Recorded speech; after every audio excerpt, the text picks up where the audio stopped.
Thank you all for being here. I have the pleasure of introducing two local business owners that are going to speak to the impacts of some of the tariffs that we just saw announced on Wednesday, including Cheryl Osborne, who started Casco Contractors from her kitchen table. It's probably a great story, and grew it into one of the top construction companies in Orange County. Her business right now specializes in commercial construction, including the installation of electric vehicle charging stations, and they have offices in Irvine, Los Angeles, and San Diego. We'll also hear from Robert Farnsworth, who's founded Sonnet Technologies, where we are right now. He founded this company about 40 years ago to help Macintosh users upgrade their computers, which those were the boxes back then, right? The Lisas and all that. He's built his company based in Irvine into a leading high-tech company, accessory company, with supply chains around the world. And as Matt mentioned, my name is Dave Min. I was elected last year to represent California's 47th Congressional District. Grateful to be here with these two leading Orange County business leaders to speak out about the devastating consequences of Donald Trump's tariffs that we're really just starting to unpack. And of course, if we watch the stock market, CNBC right now, we're continuing to see investors around the world just starting to process how severe these tariffs are following Donald Trump's announcement on Wednesday after the close of markets about blanket tariffs across the world, including on many of our closest allies and trading partners. Donald Trump called this Liberation Day, but so far the only thing that seems to be liberated is hard-earned money, including from the pockets of Orange County's families. Now, since that time, of course, we've seen the stock markets in sharp decline, but I think the impacts that I'm more concerned about are the impacts on our local economic leaders, on our businesses, on families. Of course, we're expecting to see sharply rising prices in our grocery stores and a lot of the goods and services that we consume on a day-to-day basis. But we're also, I think, expecting to see a lot of impact on our economies, including here in Orange County. And so whether it's goods, whether it's products you buy at the grocery stores, electronics, medical technologies, cars, a whole slew of products are going to become extremely more expensive in the interim, making it obviously harder for our families to get by. And what's important to note here is that it does not seem like there is a comprehensive strategy. If you saw into the actual reasoning behind why these tariffs were what they are, it's apparently coming from an AI bot that apparently calculated net imports over the trade deficit over the net imports. And so that calculation is not one that's based on any trade penalties levied by other countries. It is, in fact, just based on an arbitrary number based on how much trade goes across the border between each one. And that lack of forethought seems to dominate the discussion right now when it comes to the Trump economic policies. We are causing a lot of pain unnecessarily to small businesses, large businesses, consumers, households here in the United States and across the world without any clear idea of how we're going to get out of this mess. Right now, we're starting to see other countries react very aggressively in levying their own tariffs against the United States, against specific industries. And of course, we're going to see more and more of that in the coming days and weeks. And the real danger here is that this turns into an all-out trade war between the United States and a whole host of other countries, again, including many of our closest allies historically, hurting families, hurting our standing in the world right now as both the economic and moral leader of the world. So I want to be clear. I, like Donald Trump, want to see more manufacturing in the United States. I want to see us onshore more of this to have a vibrant economy where we produce goods and services here in a meaningful way, where we have a strong blue-collar workforce here. I also agree that there may be a place for targeted tariffs, and when they're specific, when they're thoughtful, when they're levied in response to, say, illegal behavior, uncompetitive behavior by other countries. But what we are doing right now is the opposite of that. This is an all-out trade war that is launched for no particular reason, that is going to have a devastating impact on our economy. So here in Orange County, of course, we are very fortunate to have a vibrant economy that has continued to grow even as we had cyclical downturns over the last decade. We have a number of incredible entrepreneurs and innovators, including the ones I mentioned that you'll hear from in a moment, that have brought fresh ideas, have generated massive economic growth here and led to lots of employment. These local businesses are the lifeblood of Orange County's economy, but obviously the uncertainty and chaos of the tariffs puts them and their livelihood at risk. So again, want to introduce up here to join me Cheryl Osborne, the CEO and founder of Casco Contractors, and Robert Farnsworth, the president and CEO of Sonnet Technologies. Come on up, Cheryl and Robert. Thank you. So we have Cheryl Osborne here, and she'll begin by telling us a little bit about the impact of tariffs on your business. Hi, I'm Cheryl Osborne. As Representative Min mentioned, I'm the president and founder of Casco Contractors, one of the leading general contractors in Southern California. I started my business. I'm an entrepreneur, as he mentioned, from my kitchen table. And I built it into a business that employs a lot of people in Southern California. And so these tariffs are really concerning to me because not only are they material issues, obviously aluminum, steel, building materials, but cost of living increases for employees. So just anything that affects them affects how much money they need to make. And these tariffs, I mean, I'm not an economist, I'm just a general contractor, I just build stuff. But I agree that they're necessary, that it's part of the economic, the economic cycle. But they seem to be targeting materials and things that are really going to hurt my industry. I'm very concerned. I've already had subcontractors start to put in additional items on their bids that are like forecasting for tariffs. So that leads my owners to want to back out of certain projects. It leads to just uncertainty and people downsizing their construction projects. And I gotta support a lot of families in Southern California. So I'm proud to be here with Representative Min and just speak out against these tariffs because they're going to hurt our industry significantly. Thank you so much. Appreciate it. Robert Farnsworth. Thank you, Congressman Min. As Dave mentioned, I'm the CEO and founder of Sonnet Technologies. For nearly 4 decades, we've designed and manufactured and sold under our brand sophisticated computer products and to the world of corporations and enterprise and broadcast and education and government. Virtually every area uses our products. However, after 38 years in business, our very survival is at stake. I should also mention that we export nearly half of our products around the world. We have 60 distributors around the world. And most of our team has been here for more than 20 years, our manufacturing team. We're proud to have always manufactured in America. But our ability to be cost competitive has been threatened, and of course that puts our jobs at risk. We need a predictable supply chain with fair prices, and we can't get that now. We have this unpredictable nature of the tariffs has kind of put us in chaos right now. We have unique components that we need but aren't our value add. Power supplies from China tariffed now at 79%. Cables from Vietnam at 46%. Ultra low noise fans for the audio industry from a German company at 20%. I mean, this drives up our costs. That means we need to raise prices. And in addition, there will be retaliatory tariffs that will further hinder our competitiveness in international companies. So we will lose our customers to foreign manufacturers that don't have these costs. One poignant example of what we do is we sell high-speed networking equipment. We satisfy to the National Security Agency, to NASA, to the Oak Ridge laboratories, because we're a secure company made in America, programmed in America, and where are they going to turn to when we're gone? We test and certify to dozens of certifications to make sure our products are safe and secure. Does the Trump administration really want us to get in the business of making cables and power supplies and fans? I don't think so. So what happens? Our export sales decline. And then we raise our prices and our U.S. sales decline.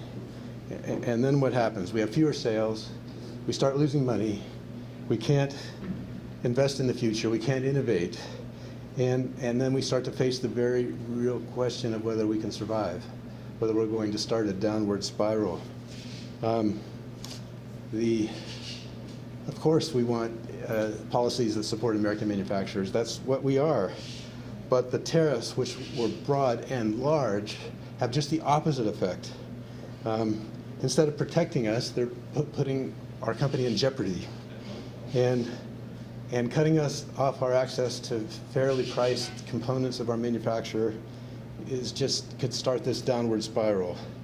I mean, how will losing a long-term exporter help balance the trade deficits with other countries? It has the negative impact of the stated objectives of the tariffs. And we thank Congressman Min for listening to our plight, for standing with American business, and together we hope we can support policies that actually support innovation and growth and American jobs. Thank you. Thank you, thank you, Robert. Appreciate that. And with that, I think we're going to take any questions you might have. Appreciate Robert and Cheryl for joining us today. We are hearing from a lot of businesses right now, both in Washington, D.C. and here in Orange County, about the impacts of these tariffs. And I will just be honest and say I think we're all still figuring it out.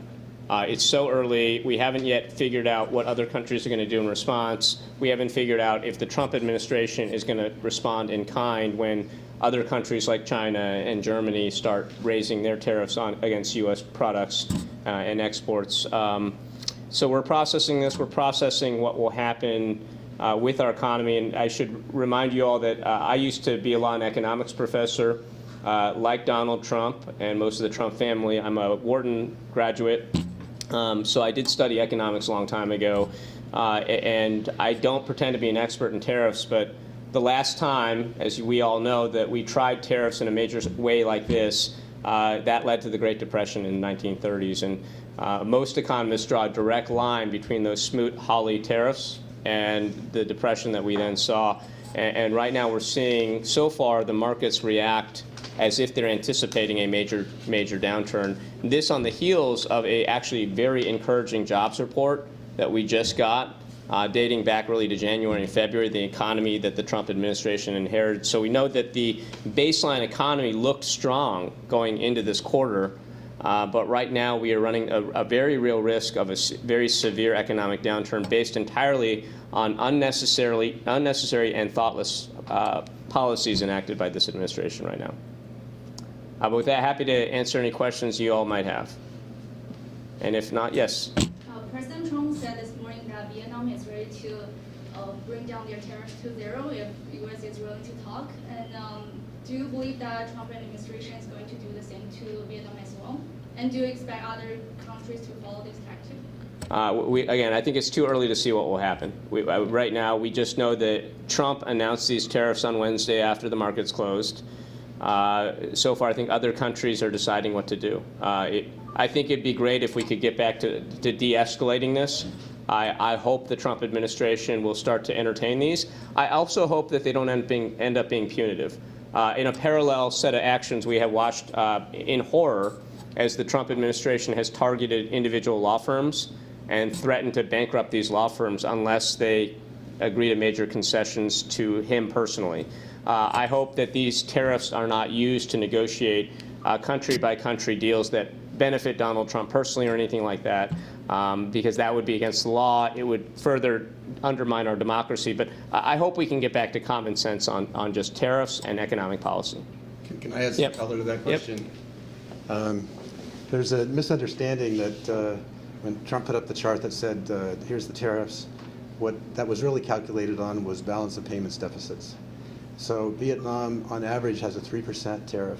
We know because we sell to Vietnam. The 40-some% was calculated based on their balance of payments deficits because they make a lot of clothing articles and sports shoes. Yeah.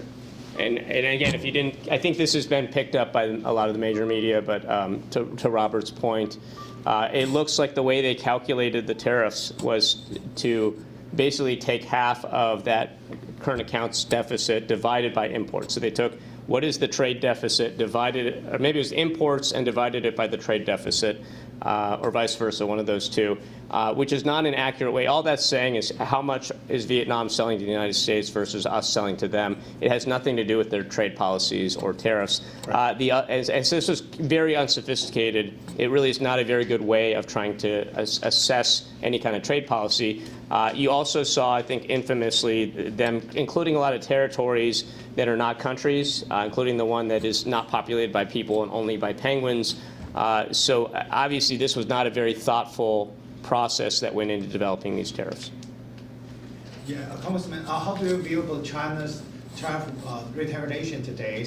Do you think that's going to make our international trade more challenging, more difficult? Like I said, I think it's too early to process. We're just trying to assess right now what's going to happen. What will be the global response of any particular country? What will be the U.S. response to those responses? And again, my hope here is that we can de-escalate and not escalate it into a full-out trade war. And the Governor Newsom was announcement that he's seeking the new opportunity to expand the trade and remain a global partner. Like California still a stable partner. What's your response to that? I'm not sure I fully understood the question, but I think California is the 5th largest economy in the world, one that is very dependent on trade with a lot of outside countries. Look, people buy our products everywhere around the world, whether it's our technology, our media, whether it's our agriculture and wines and the like. We also benefit from trade coming from a lot of other countries, particularly Asia, given that we're on the Pacific coast. We don't control tariffs. That's a federal matter. So these tariffs are going to hurt California's economy quite a lot. Congressman, there's been a lot of talk just about 100% American companies, and I read that even Tesla, for example, is not 100%, right? Like they get 20% of their product from elsewhere. Are there any companies? I mean, can you just give us a perspective of how many companies in California actually 100%? I mean, is that accurate? I don't know. I don't think I have any data on that. I mean, we have one right here. I think Cheryl's company is 100% in California, right? Yes. And do you want to?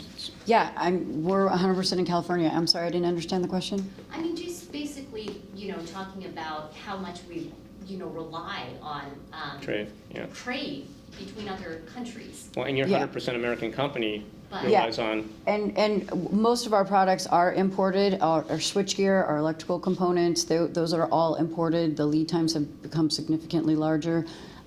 We rely on importing most of our materials. And Cheryl, I thought you did a really good job and set a good example of how much this is going to impact, your employees, right? Right. Everybody's looking for cost of living raises, and that puts a strain on a business owner.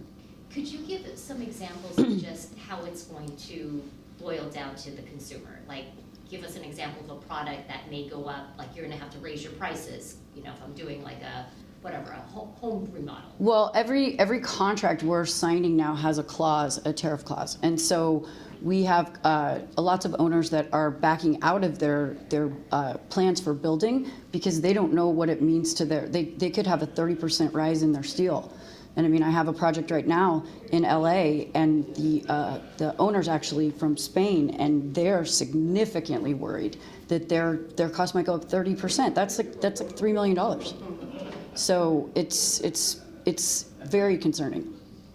Yeah, and nobody knows how to price anything right now, right? Because most of our projects have a 6-month to a 9-month runway, and so we have no idea what these things are going to cost in 6 or 9 months.